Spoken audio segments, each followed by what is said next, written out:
Assalamualaikum warahmatullahi wabarakatuh. Innal hamdalillah wassalatu wassalamu ala Rasulillah wa ala alihi wa sahbihi wa man tabi'ahum bi ihsan ila yaumil qiyamah. Kepada seluruh para tenaga medis, kepada seluruh relawan, kepada seluruh komponen yang ada di Pertamedika, yang semoga Allah memberikan rahmat, semoga Allah memberikan berkah, dan semoga Allah memberikan kepada kita kecintaan ketika kita bekerja di tempat yang sama. Salah satu di antara kerikil yang cukup menyiksa itu adalah ketika kita mendapatkan di tempat pekerjaan orang yang kita benci ataupun dia pun membenci kita. Maka terasa tidak nyaman, mungkin terasa panas tempat kerjaan kita. Makanya sembari kita meminta kepada Allah, memohon kepada Allah supaya kita diberikan rezeki yang halal, maka jangan lupa supaya kita diturunkan kecintaan kepada sesama teman-teman satu profesi kita dan teman-teman satu jawat dengan kita. Semoga dengan rezeki halal yang kita peroleh ditambah lingkungan yang baik yang saling mendukung dan membackup dalam kebaikan, maka itu akan menjadi salah satu tanda keberkahan kita dalam kehidupan dan kemudahan kita di dalam ketaatan. Amin insyaallah. Alhamdulillah, tentunya kita bersyukur kepada Allah. Hanya kepada Allah kita bersyukur atas seluruh yang Allah anugerahkan kepada kita. Walaupun terkadang kehidupan kita mempertemukan kita dengan apa yang tidak kita sukai. Berjumpa dengan perpisahan, berjumpa dengan kesedihan, berjumpa dengan kekecewaan. Dan tidak ada penawar dari berbagai macam kegetiran hidup yang kita peroleh dan kita dapatkan, kecuali adalah ketika kita senantiasa mencoba untuk bersyukur kepada Allah. Seberat apapun ujian yang sedang kita rasakan, ada yang jauh lebih berat daripada apa yang kita lalui. Seberat apapun musibah yang kita peroleh, sebesar apapun kekecewaan yang kita rasakan, maka jauh ada orang yang lebih besar dan lebih berat menghadapi musibah dan kekecewaan yang mereka dapatkan. Itulah yang menjadikan kita semoga selalu bersyukur. Maka bersyukur itu akan membuat tenang kehidupan kita, dan syukur itu akan membuat senang kehidupan kita. Siapapun yang ingin tenang hidupnya dan siapapun yang ingin bahagia pada hidupnya, maka tidak ada yang dievaluasi dan selalu dijaga setiap harinya dan setiap waktunya, kecuali adalah bagaimana dia bersyukur kepada Allah dalam setiap urusan kehidupannya. Semoga kita menjadi hamba yang bersyukur. Kita pada kesempatan hari ini meneruskan perjalanan panjang dan perjalanan maraton kita, bagaimana kita membahas diri sebagai seorang pribadi muslim yang hebat. Karena kita paham ya, salah satu di antara insight yang kita jadikan menjadi booster kenapa kita mengkaji kitab ini, karena membangun karakter diri kita atau karakter building, itu bukan ilmu yang kita dapatkan dari orang-orang yang tidak beriman. Karena Islam itu pun sudah membahas dan telah mengkonsep itu pada kehidupan kaum muslimin. Terputusnya kaum muslimin tentang bagaimana pembentukan karakter dirinya sebagai seorang muslim, inilah yang menjadi banyak sebab dan banyak masalah yang menimpa kepada kaum muslimin hari ini. Makanya betul kalau ada seorang ulama mengatakan al-Islam mahjubun bil muslimin. Islam itu terhalang. Bukan karena ajarannya yang salah, bukan karena ajarannya yang tidak berkualitas. Karena memang ajaran Islam itu sangat berkualitas karena merupakan ajaran yang benar di sisi Allah. Tapi Islam itu terhalang dan terhambat oleh kondisi kaum musliminnya. Ketika kaum musliminnya tidak pandai membangun karakter sebagaimana semestinya seorang muslim. Nah, inilah yang menjadikan kita membahas bagaimana menjadi seorang muslim yang hebat. Bukan hebat di mata manusia, tetapi hebat di hadapan Allah. Supaya kita mampu menyelesaikan satu persatu setiap komitmen, kewajiban, dan siap menghadapi segala konsekuensi.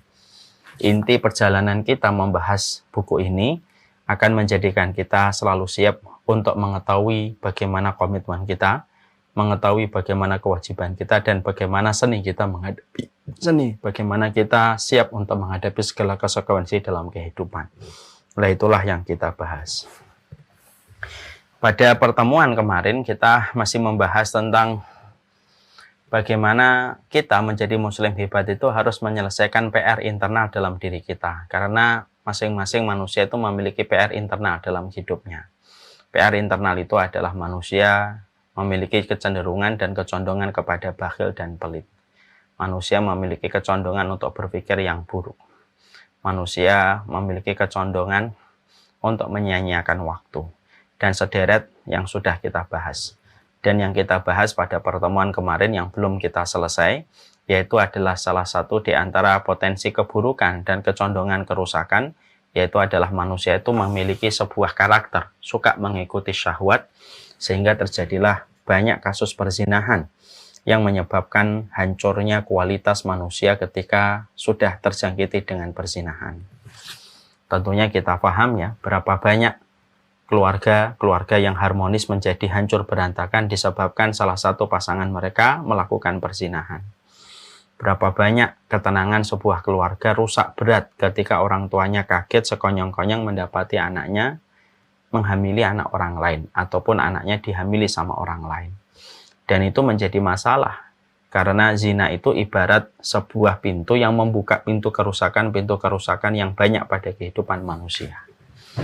Kita hari ini hidup pada zaman ketika zina dicoba dan diupayakan supaya menjadi halal.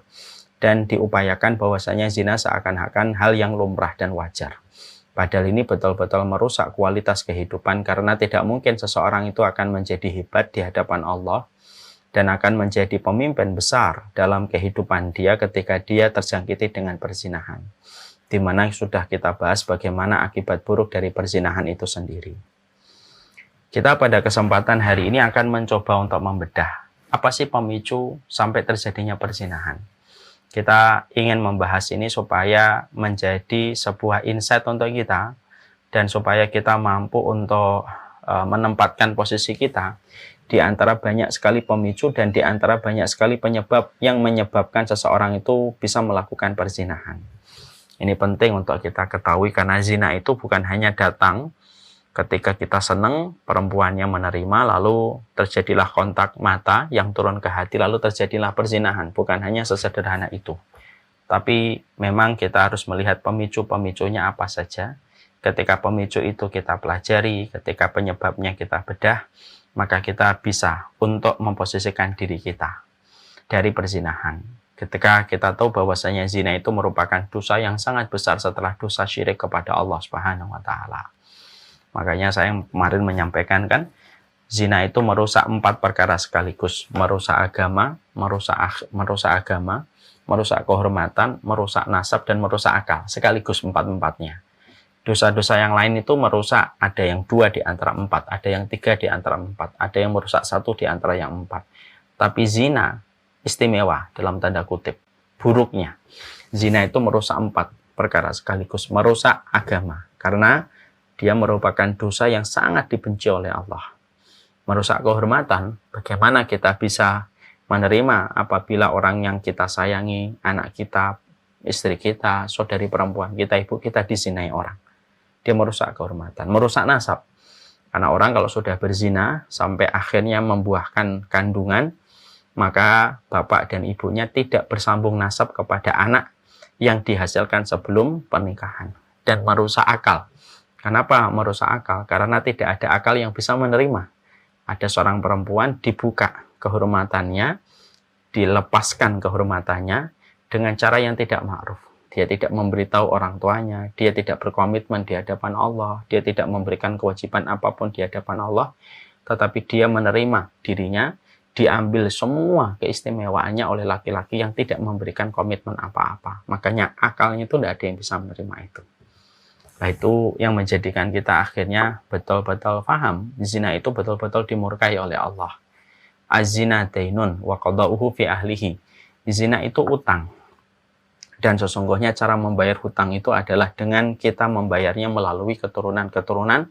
Apabila ada seseorang itu berzina, maka ancaman zina itu bisa mengenai kepada keturunannya ketika orang yang berzina tidak bertobat. Itu menunjukkan kepada kita beratnya perzinahan. Makanya sampai ada satu keterangan dari seorang ulama, kalau ada orang yang berzina pulang ke rumahnya, lalu dia tidak menyesali perbuatan zina yang telah dia lakukan, yang telah dia kerjakan, maka Allah melaknat yang ada di rumah itu. Sampai tikus pun yang ada di rumah itu pun akan mendapatkan laknat dari pezina yang tidak bertaubat. Ini menunjukkan kepada kita dahsyatnya zina di hadapan Allah dan bencinya Allah kepada perzinahan. Dan itulah yang menjadikan kita paham, Allah menutup rapat perzinahan, Allah menutup rapat perkara yang bisa menjerumuskan orang di dalam perzinahan, semata-mata supaya menjaga kualitas manusia di dalam kehidupan mereka. Anak-anak yang sudah terbiasa berzina, anak muda kalau sudah terbiasa berzina, kehidupan kualitasnya pasti berantakan. Walaupun tampaknya mengesankan, walaupun tampaknya mengagumkan, apa yang terlihat di luar tidak menggambarkan keroposnya dia di dalam dirinya. Karena memang zina itu merusak. Kita harus yakin bahwasanya zina itu merusak. Kalau zina bisa meningkatkan pamor seseorang, maka pamornya pezina hanya naik di hadapan orang yang mereka menganggap zina itu biasa. Ya, karena pamornya orang berzina itu tercela di hadapan orang yang betul-betul beriman kepada Allah dan Rasul-Nya. Bukan berarti kita lebih baik. Kita memang pendosa, tapi jangan pernah memaklumi dosa. Dan salah satu dosa besar itu adalah perzinahan. Sekarang mari kita bahas pemicu yang bisa menjadikan seseorang itu berzina. Kita bagi menjadi dua kelompok. Orang yang belum pernah nikah sampai dia berzina, atau orang yang sudah menikah tetapi bisa berzina. Ini kan kalau kita bedah di samudera kehidupan yang kita jumpai dari pelaku-pelaku zina itu ada dua. Ada yang memang masih muda, belum pernah nikah, dia zina. Ada yang sudah nikah tetapi dia berzina. Maka kalau ada seseorang, dia belum menikah tetapi dia bisa berzina, itu banyak sebab. Yang pertama, disebabkan karena al-maghalatu fil mahar wa zawaj. Yaitu ketika ada tradisi di masyarakat yang sangat bermahal-mahal di dalam mahar dan bermahal-mahal di dalam pernikahan. Jadi kalau kita mendapati tren menikah itu mahal, tren mahar itu mahal, itu yang menjadikan seseorang selalu mengundur-undur kapan nikahnya, kapan mereka berumah tangga. Ketika mereka ketakutan menghadapi biaya pernikahan resepsi yang begitu mahal. Dan mereka ketika tidak mampu memanage hawa nafsu yang ada pada dirinya dengan gejolak mudanya, maka mereka berusaha terus ya untuk bisa melampiaskan syahwat yang mereka miliki dengan perempuan yang mereka sukai, di mana perempuan itu sangat lemah dengan pendengaran. Dan pendengaran ini sering mendengar gombalan-gombalan dari laki-laki ketika ingin melampiaskan syahwatnya, dan perempuan lemah di pendengarannya. Dan terjadilah perzinahan, dan perzinahan ketika kita selalu membiarkan tren pernikahan itu dengan biaya yang mahal dan mahar yang sangat mahal. Ini jangan dianggap hal yang sepele. Karena tren pernikahan yang begitu mahal itu menjadi salah satu pemicu terjadinya perzinahan.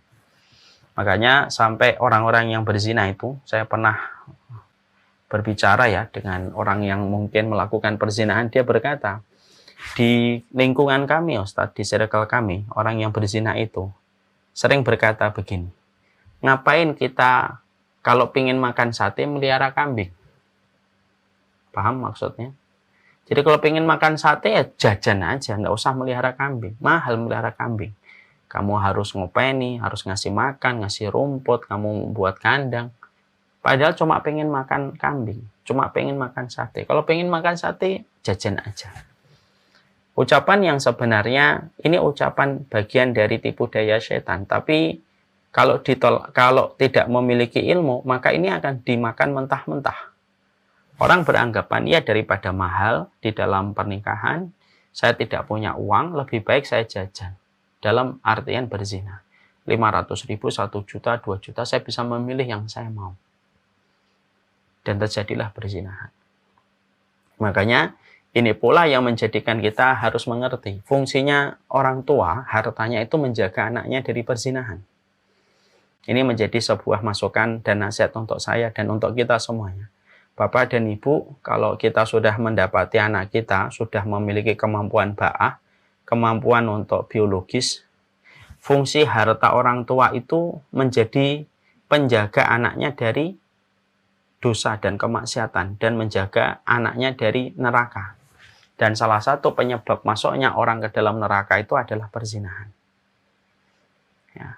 Makanya kalau kita mendapati anak kita sudah ba'ah, sudah kuat biologisnya, nikahkan aja.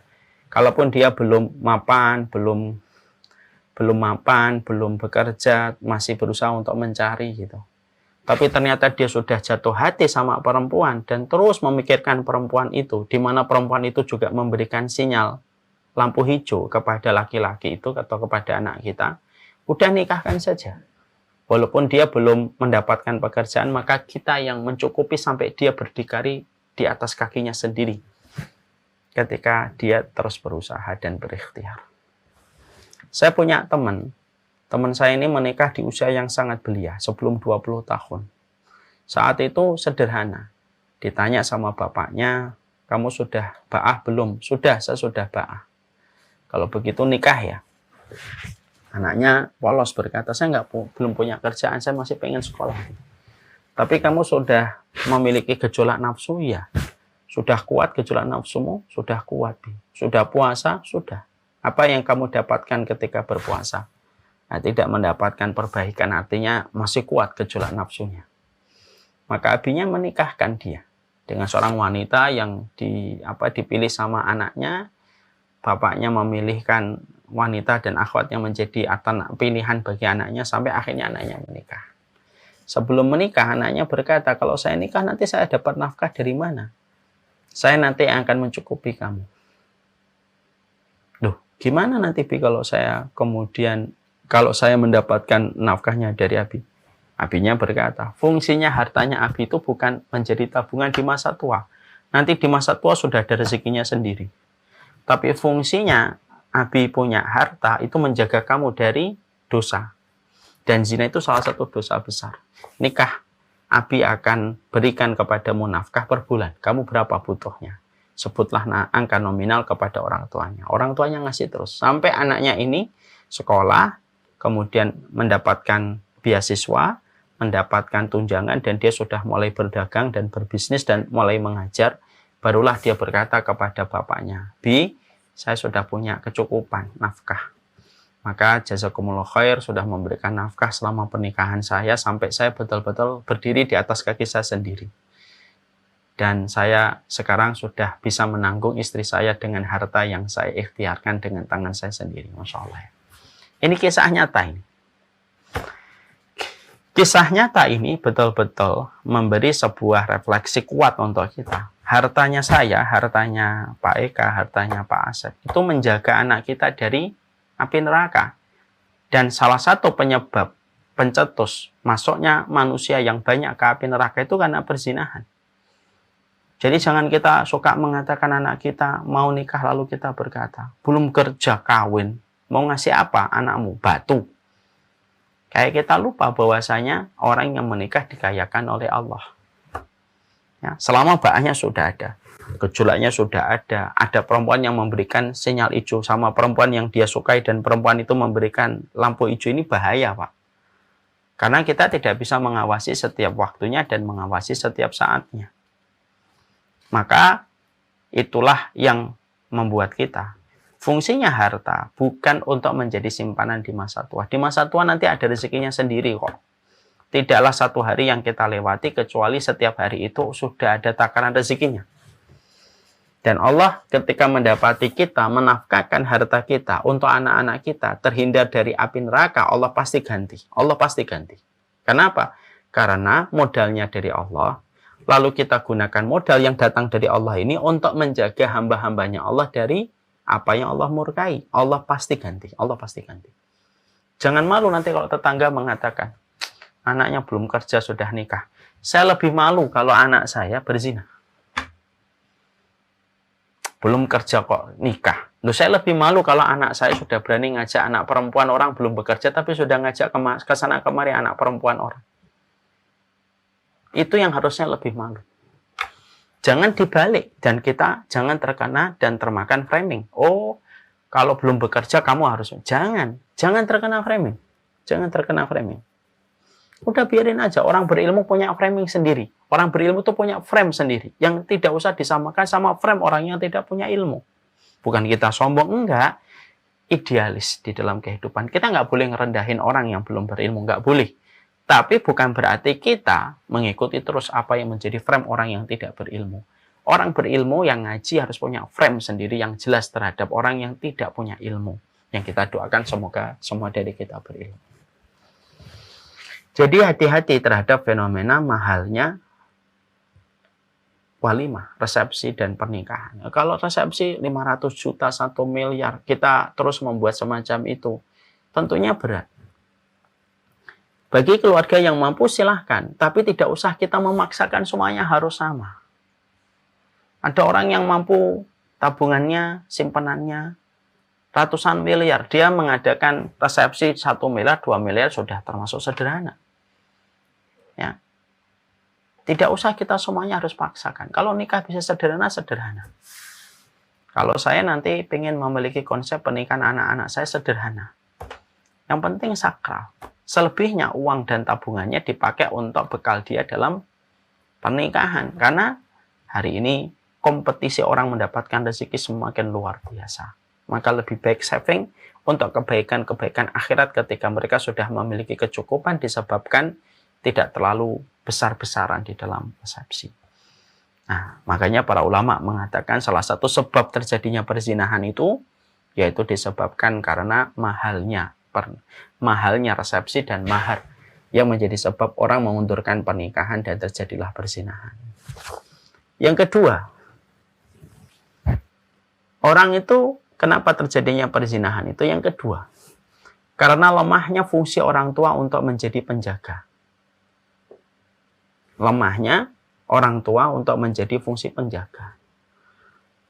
Maka itu yang kita relate dengan sebuah hadis bahwasanya salah satu di antara kriteria orang yang dibenci oleh Allah adalah orang tua yang menjadi dayus. Dayus itu apa? Alladzi yukirul khabitsa fi ahlihi. Yang membiarkan kerusakan dan keburukan terjadi di antara keluarga di hadapannya. Banyak orang tua memiliki anak perempuan, memiliki anak laki-laki. Dia membiarkan anak perempuannya diajak sama laki-laki yang bukan mahram. Ya. Lalu berkata, nanti jam 9 pulang ya. Mungkin nggak Pak, kita akan menitipkan emas 100 kg sama manusia yang datang ke rumah kita baru sekali 2 kali, lalu kita titipkan uang 100 kg kepadanya. Lalu kita ngomong, silahkan dibawa emas saya kemana-mana, tapi sebelum jam 9 nanti datang lagi ke sini. Kan nggak mungkin kita. Kalau kita tidak mungkin menitipkan uang, menitipkan emas kita 100 kg, kenapa kita menitipkan anak perempuan yang menjadi mahkota kita, yang menjadi tirai dan hijab kita dengan api neraka, lalu kita biarkan dia dibawa sama seorang laki-laki yang belum berkomitmen apapun kepada anak kita.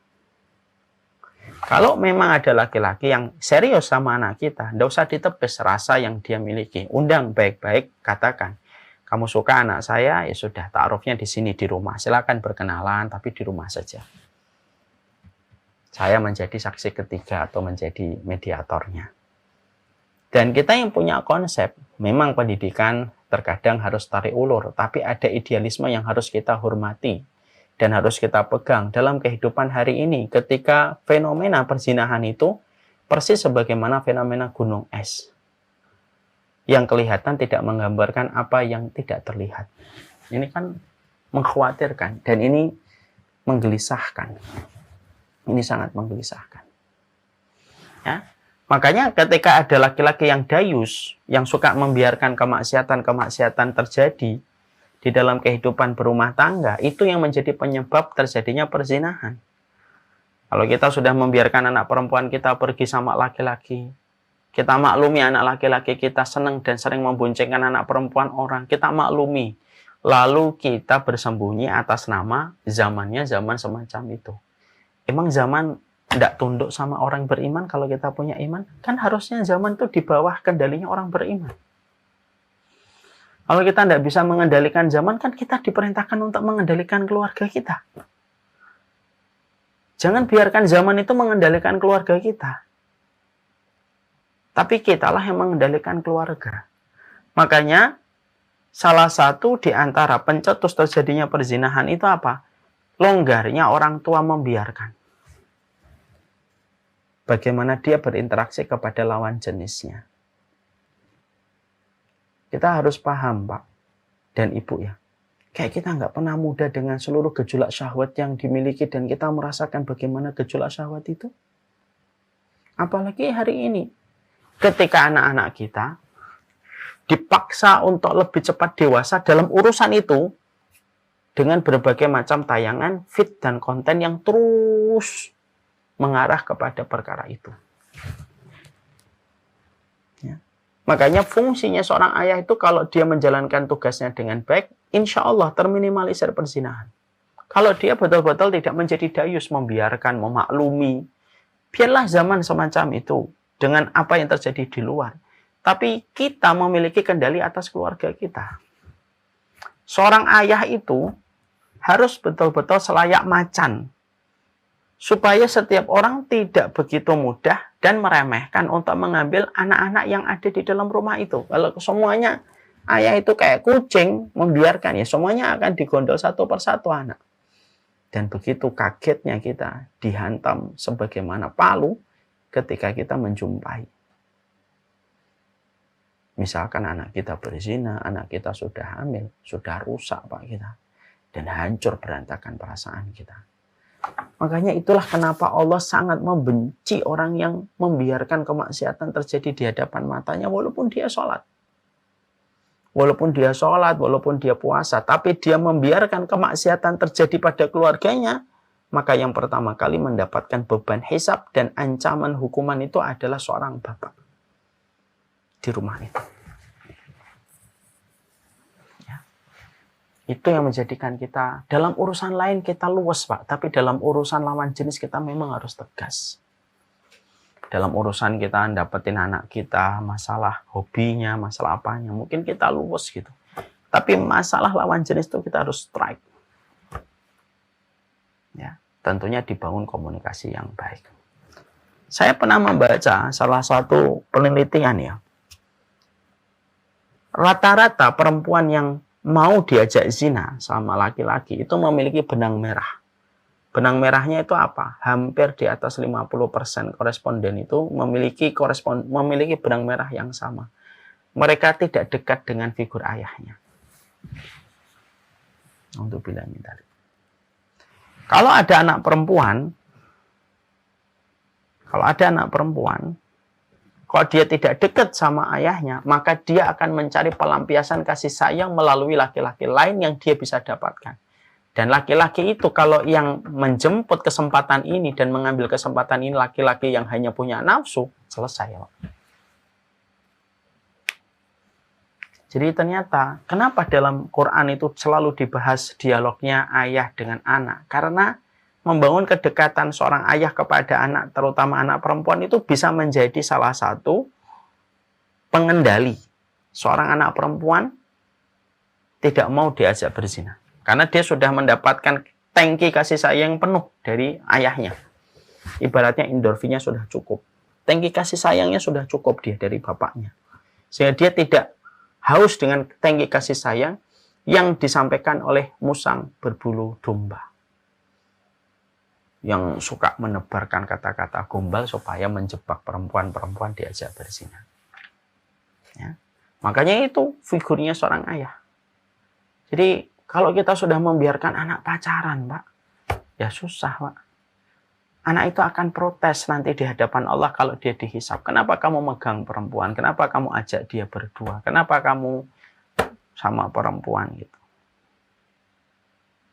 Maka bisa jadi anak itu akan dan pasti anak itu akan jujur berkata, saya mau diginikan, saya berbuat begini karena orang tua saya juga melihat itu dan tidak pernah melarang saya. Sudah di dunia kita mendiamkan, di akhiratnya mendapatkan beban hukuman yang pertama. Justru lebih dulu sebelum anaknya. Kenapa? Karena anak itu melakukan perzinahan disebabkan ketika orang tuanya menjadi dayus. Sedih ya kalau kita ngelihat jam 11 malam masih ada perempuan di luar, di mobil sama seorang laki-laki yang notabene belum apa-apanya. Sedih kita melihat rasanya seorang perempuan di atas jam 10 masih di atas motor sama laki-laki yang bukan mahramnya. Dan itulah sebab yang kedua terjadinya perzinahan, yaitu lemahnya figur seorang ayah menjadi pengendali dan penentu arah kebijakan rumah tangganya. Dan ketika orang tua menjadi dayus, membiarkan kemaksiatan terus terjadi. Itu yang kedua. Yang ketiga, yaitu adalah karena lemahnya seseorang itu dari urusan sholatnya. Orang yang kemudian sudah begitu lemah dalam urusan sholatnya, maka sesungguhnya itu menjadi salah satu di antara pemicu terjadinya perzinahan. Yaitu ketika seseorang itu sudah remeh dalam urusan sholat. Dalam surat Maryam 59, mari kita buka. Allah menyampaikan, khalfun adha'us sholata wattaba'us syahawat.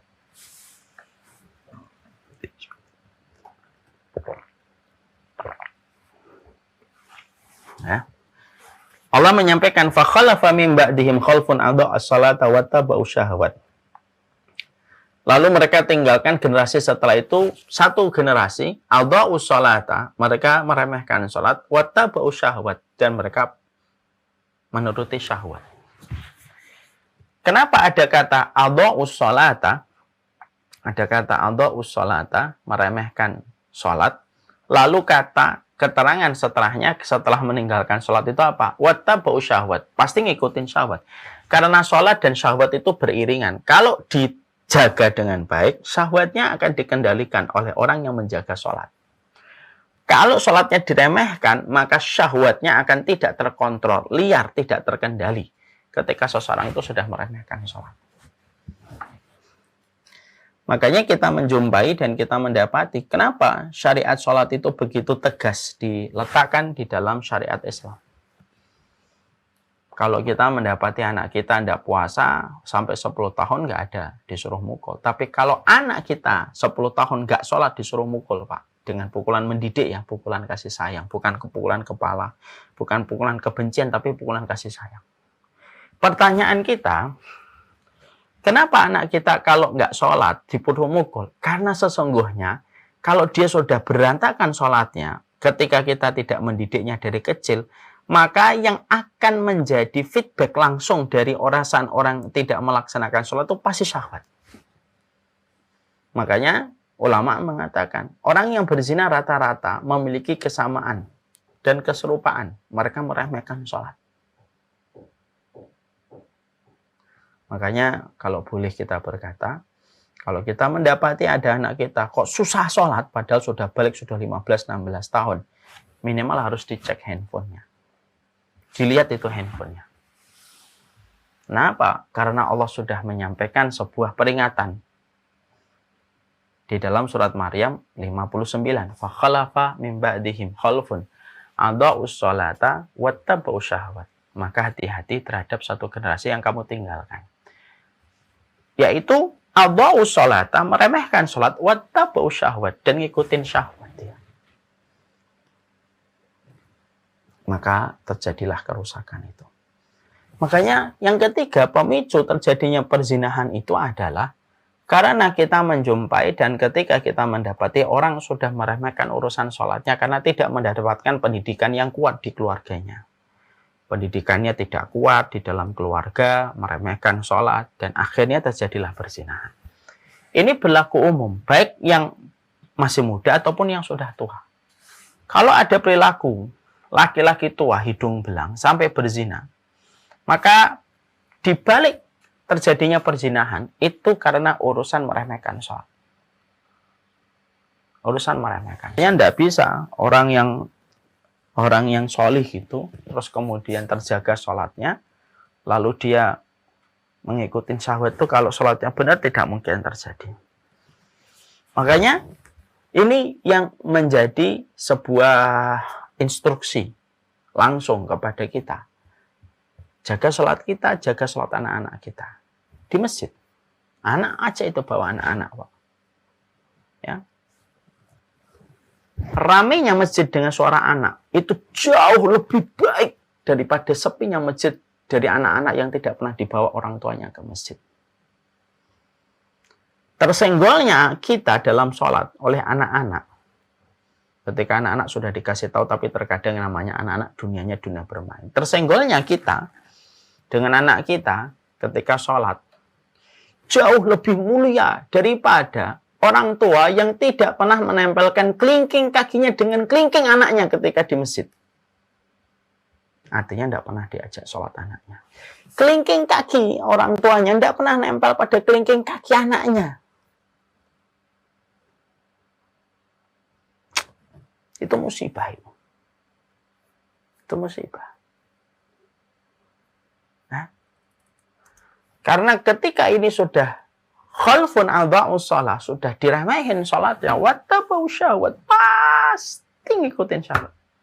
Pasti ngikutin syahwat. Ya. Dan terjadilah apa yang terjadi ketika kita mendapati orang sudah tidak diperhatikan masalah urusan sholatnya. Dan itu harus kembali kepada keteladanan. Anak tidak mau ke masjid ya karena mungkin orang tuanya memang tidak pernah dan jarang sekali menginjakkan kakinya di masjid. Makanya pantas kalau para sahabat mengatakan idza ra'aita rajula fil masjid fashhad lahu bi anna lahul iman. Kalau kamu menyaksikan seorang laki-laki di masjid, maka saksikanlah dia punya iman. Kalau kita menyaksikan laki-laki nggak pernah di masjid, Pak, maka tidak bisa kita menyaksikan keimanan pada dirinya itu apa. Itu pada keberadaan laki-laki di masjid. Kalau dia terus terhubung dengan sholatnya, itu juga menjadi benteng untuknya dari perzinahan, dan menjadi benteng anak-anaknya dari kasus-kasus perzinahan.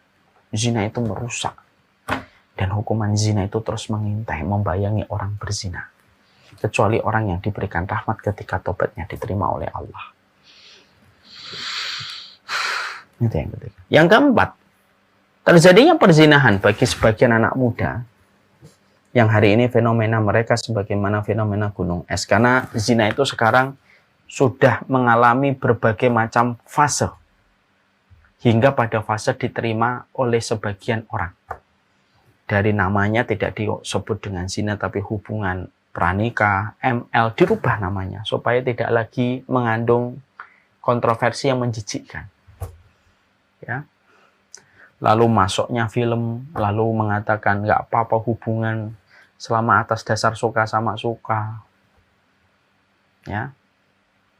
Atas dasar narasi daripada nyakitin orang, yang penting tidak gangguin orang, terjadilah perzinahan. Maka ketika zina ini sudah menjadi sebuah fenomena dan Rasulullah sudah mengibaratkan dan mengisyaratkan akan datang satu waktu orang akan berusaha untuk menghalalkan perzinahan kembali, maka yang berikutnya, yang keempat, terjadinya perzinahan itu disebabkan lemahnya amar ma'ruf nahi mungkar, Pak, di satu masyarakat. Kalau di masyarakat sudah lemah nahi mungkarnya, membiarkan losmen, membiarkan hotel dimasuki oleh siapapun, kita menutup mata dan kita kita menganggap hal itu biasa-biasa aja, dan itu juga bukan urusan kita, maka itu memberikan surga bagi mereka yang menuhankan syahwat. Ya, karena mereka merasa ketika membawa seorang perempuan tidak akan ada yang mengganggunya. Ke hotel tanpa diminta surat pernikahan sudah masih kelihatan berat, masih ingusan gitu. Tapi diberikan akses kunci selama dia bayar. Uang 250.000, 500.000, 1 juta lebih menggiurkan daripada komitmen untuk menahan orang-orang ini dari perzinahan. Ya. Ketika lemah amar ma'ruf nahi mungkar, itu juga terjadinya subur perzinahan. Padahal kita pahamkan perzinahan, bagaimana dahsyatnya tadi kita mendapati kalau ada orang berzina tidak merasa bertaubat, maka seluruh yang ada di rumahnya saja akan mendapatkan ancaman laknat. Sampai ketikus pun di dalam rumah itu pun akan mendapatkan laknat. Orang kalau sudah lemah di dalam amar ma'ruf nahi mungkar, lalu selalu kita menelan mentah-mentah sebuah kata-kata, ini adalah hak privasi orang, hak asasi orang, mau ngapain selama tidak gangguin orang. Kita termakan dengan kata-kata narasi itu, ya sudah, akhirnya itu surga bagi orang. Kalau mau berzina, dia bisa milih di tempat manapun. Akhirnya betul, kita menjumpai, sekarang zina tidak lagi di balik tembok, tapi sudah diperlihatkan atas nama seni, atas nama kebebasan. Bisa jadi orang berzina di tempat-tempat wisata, tanpa malu dia ciuman, tanpa malu dia melepaskan baju di hutan. Karena merasa bahwasanya tidak ada kontrol sosial untuk dirinya. Ketika kalaulah setiap manusia mereka menyadari pentingnya amar ma'ruf nahi mungkar, mungkin orang yang berzina akan bingung. Mau zina di dalam rumah itu ada orang tua yang mereka tidak dayus, mereka ketat menjaga supaya anak-anak mereka itu tidak melakukan perbuatan yang dimurkai oleh Allah. Ketika dia mau pergi ke hotel, tidak bisa. Kalau semua orang itu sudah menyadari pentingnya amar ma'ruf nahi mungkar. Mau berzina di mana orang? Mau berzina di tengah aspal? Nggak bisa dia. Mau zina di tengah tol? Nggak bisa dia. Maka niatnya itu akan luluh, akan luruh itu. Niat itu akan luruh kalau dia tidak mendapati tempat yang kondusif untuk melakukan perzinahan. Dan sekarang di rumahnya orang tuanya dayus, masyarakatnya tidak melakukan amar ma'ruf nahi mungkar. Akhirnya dia punya pilihan yang menggiurkan. Di rumah saya kosong nih, datang dong. Tanpa kita memasang peraturan dan tanpa kita memasang perkara yang bisa membuat anak kita berhati-hati supaya tidak memasukkan laki-laki atau lawan jenis ke dalam rumah. Dia bisa milih di rumah, dia bisa milih di hotel, selama membayar pakai ATM gesek, masukkan PIN, sudah dia mendapatkan akses. Coba kalau yang di rumah ketat, yang di masyarakat juga ketat, karena mereka memikirkan bagaimana rasanya kalau putri mereka dizinai orang, merasakan apa yang dirasakan orang lain, bagaimana kalau anak mereka, putri mereka, kakak mereka, adik mereka dizinai orang. Kalau merasakan itu saja, akhirnya masyarakat di situ, semua masyarakat itu menjaga amar ma'ruf nahi mungkar. Orang berzina walaupun punya niat yang bergelora syahwatnya, dia tidak punya tempat. Maka bisa jadi niat itu akan luruh dengan izin Allah. Ya. Dan itu yang kita peroleh pada kasus anggapan. Yang kelima adalah ya karena dominan akses pornografi. Jadi akses pornografi itu menjadi pemicu. An-nadru sahmun min sihami iblis. Ya. Sesungguhnya pandangan itu merupakan anak panahnya iblis yang pertama kali. Orang kalau sudah memikir itu udah. Yang dia pikir adalah syahwatnya dan melampiaskan syahwat itu. Makanya terjadilah kasus-kasus yang luar biasa. Hari ini kita jumpai bagaimana perzinahan ini kepada ini. Dan itu ketika terjadi, sebagian itu disebabkan karena akses pertama kali kepada pornografi. Nah, itu menjadi salah satu di antara pentingnya kita untuk menjaga anak-anak kita dari berbagai macam perkara yang bisa menjerumuskan dia kepada kerusakan. Ya, saya mendapati kisah dari istri saya.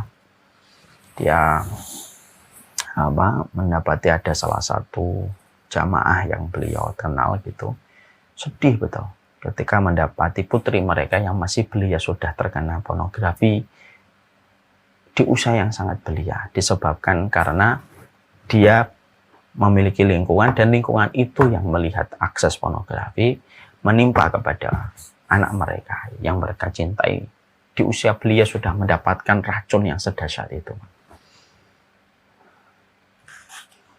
Maka ini Masya Allah ya, ini merupakan sebuah PR besar kita. Hari ini betul-betul ya. Ini anak masih usia belia. Belum 8 tahun, tapi sudah mendapatkan sebuah cobaan yang besar orang tuanya. Disebabkan orang tuanya mengira lingkungannya memang secara penampakan mata baik. Lingkungannya baik. Tapi ternyata di balik penampakan yang baik itu, ternyata Masya Allah ada sebuah lubang kerusakan yang luar biasa, dan itu anaknya menjadi korban. Semoga Allah kuatkan orang tuanya dan Allah sembuhkan apa yang pernah dilihat oleh anak belia itu. Nah, itu salah satu di antara perkara yang kita juga dapati. Mata itu jangan diremehkan. Dia menjadi pembuka banyak hal. Dia menjadi pembuka banyak hal dari semua kerusakan-kerusakan yang ada. Ya, kemudian yang terakhir, terjadinya perzinahan di usia muda itu apa? Karena lemahnya pendidikan akhirat. Gimana kita sekarang lebih menitik beratkan kepada pendidikan duniawi dan duniawi? Terus pendidikan duniawi terus yang kita jadikan skala keberhasilan anak kita. Anak kita tidak paham tentang mati, nggak paham tentang sunnah Rasul, anak kita tidak paham tentang komitmen sebagai seorang muslim, anak kita tidak paham berbagai macam hal. Kalau sudah semacam itu sudah rusak, Pak. Kalau sudah tidak ada keterikatan kepada urusan akhirat, maka kuda yang paling liar pun kalah dengan liarnya manusia kalau sudah tidak mengenal ketakutan kepada Allah. Ini sebab-sebab terjadinya perzinahan di kalangan anak muda yang tidak bisa kita remehkan. Bapak dan Ibu bisa membayangkan ya, kalau anak seseorang sesudah berzina, kualitasnya apa lagi? Walaupun dia juara ini, juara ini, juara ini, juara ini. Ya. Walaupun dia juara banyak, tapi kalau dia berzina, gak ada manfaatnya di sisi Allah. Kehebatan yang dibangun oleh peradaban iman itu adalah kualitas internal dan eksternal. Kualitas yang dibangun oleh peradaban kapitalis itu adalah kualitas eksternal. Tidak peduli internalnya apa. Ente homo kayak, ente gay kayak, ente pezina kayak. Yang penting ente selesaikan hal ini, maka kamu top. Dan kamu berkualitas. Itu peradaban yang dibangun oleh kapitalisme. Peradaban iman itu enggak, Pak. Peradaban iman itu eksternal dan internal. Anak kita juara matematika, olimpiade ini, Inggrisnya bagus, circle-nya bagus, zina, Pak. Udah enggak ada kualitasnya itu di hadapan Allah. Allah lepas sama orang berzina. Kecuali ketika mereka bertobat dan kembali kepada Allah. Itulah peradaban yang dibangun oleh keimanan. Peradaban yang menitik beratkan kepada kualitas internal dan eksternal.